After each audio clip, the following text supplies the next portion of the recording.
Welcome to the 1,000-kilometer review of the InMotion V11. Now, if you haven't already, go back to the other video we've done on this, which is the unboxing range test, and watch that, basically, because you're missing a video if you're coming in here. So how have I got on with the V11 over 1,000 kilometers? Now, you may have noticed we've skipped some, but if you see the first video, you'll understand why. Usually we do an unboxing and range test, 250-kilometer video review, 650-kilometer video review, and 1,000-kilometer video review. Well, we've jumped straight to the 1,000 for reasons explained in the other video. I have got on with it absolutely fine, so I've smashed the mileage out on it and got to 1,000 relatively quickly, all things considered, and it's not produced any faults at all. It's been working fine.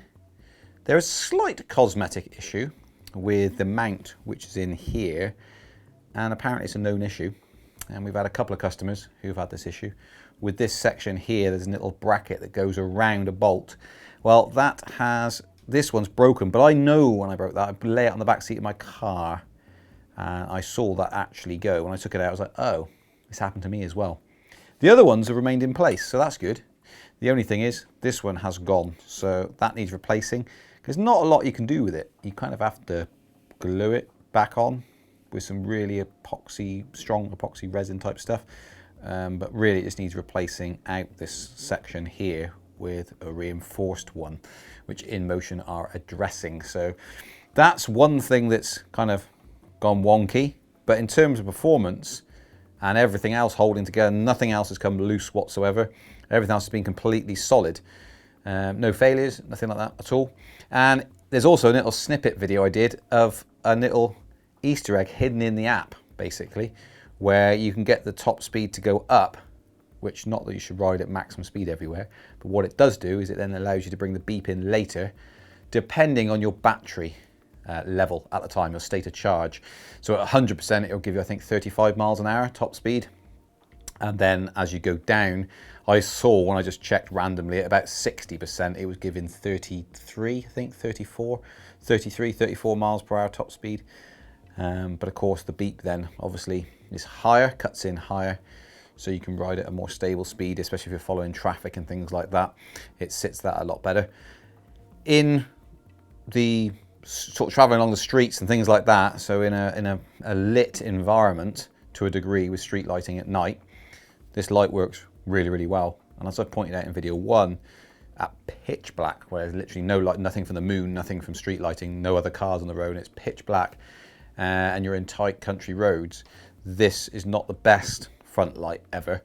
You kind of need to have a head torch as well, which a lot of wheels do suffer from. This tends to bleach out or overexpose the road in front of you because it's pointed down quite a lot as you lean in and accelerate, which is pointing down. A little hack really is you can put your hands up like that, which is what I do as I'm accelerating now. I put my hands up like that and it allows me to see ahead further rather than having this bright glare bouncing back off the road because it's such a powerful light. So from that point of view, I just do that and then I can kind of see what's going on. I don't wear a head torch anyway when I ride. It's just too much hassle. I want to get on the wheel and ride it. So there's that to note, but that's all mentioned and discussed at length in video 1, so you go and check that out if you want to. Everything else, the trolley handle has performed fine. No issues there whatsoever. The clips all worked, nothing's broken. There were videos floating around of you pressing the lever at the bottom and it just automatically popping up. But mine doesn't do that, and I don't think any of our customers do either. So I'm not sure if that was an early idea or it wasn't intentional or what. Because this rubber at the back actually slots into the saddle sections left and right. It actually slots in there. It's designed to be a bit of friction there to stop it just sort of wiggling around. It keeps it nice and stable, so you don't get any rattling when you're riding, which is quite nice. So that's all worked. The power button with the battery display being positioned here, so it's easy access to the light to turn it on when you're riding along. There's no auto sensor for the light coming on, which doesn't bother me. You can control more or less everything through the app. So the app's got quite a lot of functionality. So when you boot this up, you've got a day running light. So it looks like that. It's a day running light essentially. And so you can turn that off from within the app. So you can say, I do want that one or don't. And I've left it on the whole time, because I think it looks pretty neat and it's a bit safer. People can see you easier because it's something rather than nothing. Displays work fine, spot on. Stand works really, really well on the flat, covered in video 1. I'll go all over it again. If it's flat, if you're on a slope, you can kind of turn it around and angle it, but spot of wind might blow it over. I've ridden this in really, really hard rain and had no issues whatsoever. I never really like riding wheels when it's bucketing it down, because it's not ideal, is it? Let's be honest. You've got stuff splashing up inside, it comes down the top. We've got open vents in the back and front here. One for the speaker system, one for the headlight unit for cooling. And, you know, you're kind of thinking, is it going to be all right? And it's absolutely fine. So that was good. No problems whatsoever. I didn't get any misting in the front of the headlight unit, because I was wondering about that. Is it going to somehow get in here and then mist up? Didn't get any of that whatsoever. Didn't get any spray at the back per se. You do get mud splatters coming up, but it doesn't really affect your trousers. So what I was wearing wasn't really that dirty at all. The ride height with the foot plates, that's really, really nice, especially off-road. There are pros and cons to having suspension. One of those things is, of course, that you have slightly higher ride height. So your foot plates are higher up than they would normally be on another unit, because obviously you need to compress that suspension down and up. So you need that clearance. Now that's an advantage when you're off-roading in some respects. It swings and roundabouts, as they say. So you don't hit anywhere near as much stuff with these because they're so high. In fact, they're almost pristine. If I clean them up, they look more or less new. But of course you are higher up. So if anyone knows, race cars and things like that, the lower center of gravity, the better. The more you stick to road. The higher up you go, the more unstable essentially you are. At higher speeds and at cornering and things like that, you want all the weight down low. So you have that reverse effect as well with stability. Now, I don't find that riding on the roads as much. It's loose material, essentially, I find it. When you're accelerating out of something and it's loose material, you can feel you're not quite as stable as you would be on a machine with lower foot plates. It's also the fact it's not a massively heavy machine. It's pretty big, but you know, it's not like a tank of a thing like the Sherman. So you've got that extra height, advantages and also disadvantages. So it's always worth considering that. But in terms of a commuting, all-rounder commuting tool, it's been absolutely brilliant. 1,000 kilometers has flown by, and it's performed flawlessly obviously in the heat and in the rain and in the cold, and it's worked absolutely fine. As I say, I think it actually is justifiably the best all-rounder. If you were to say to a government, we need these legislated or wherever, whichever country you're in, it just feels like it's the finished article and the way it's built. And the suspension is sublime, it has to be said. I can't really miss out talking about suspension, can I? Which is what this wheel's all about. The fact that it just soaks up bumps. So going back from this, stepping back to the other wheels we're reviewing, you really notice you haven't got the suspension. Is that to say it's everything, having suspension? I don't think so. I think it can save you in certain situations. And the situations I've found for me where it actually has saved me is when I'm doing something else other than concentrating on riding.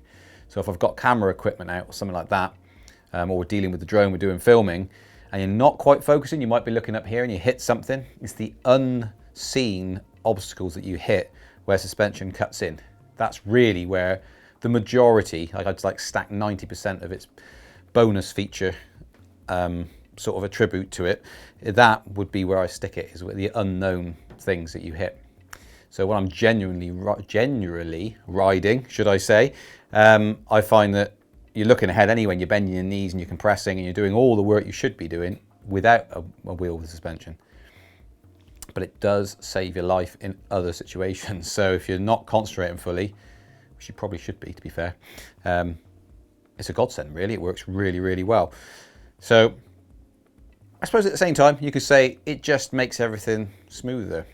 So even if you are concentrating, you know you can get away with stuff. And the other just suddenly thought the other time it makes a difference. If you've got cars running down the side of you here, and you've got something coming up and you can't avoid it, and you know you're going to have to do something about it, you might compress your knees and stuff.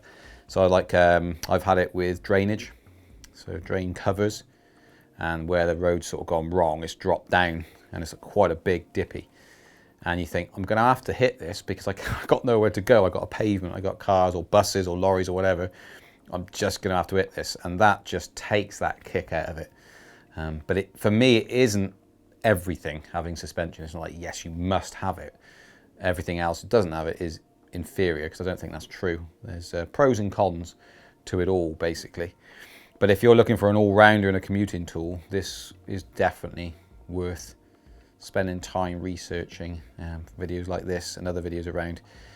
But I would highly recommend it for commuting, and it works really well off-road as well. That extra height, as I say, is a bit of a factor when you're leaning, especially on extreme climbs and things like that. And it's not the quickest to brake and accelerate. When I say it's not the quickest, it is very quick. There's other machines out there are more torquey than this. But it packs plenty of power. I mean, you're talking a very, very powerful machine. Holds the road fine. Tyres held up. It's a tyre we're all used to.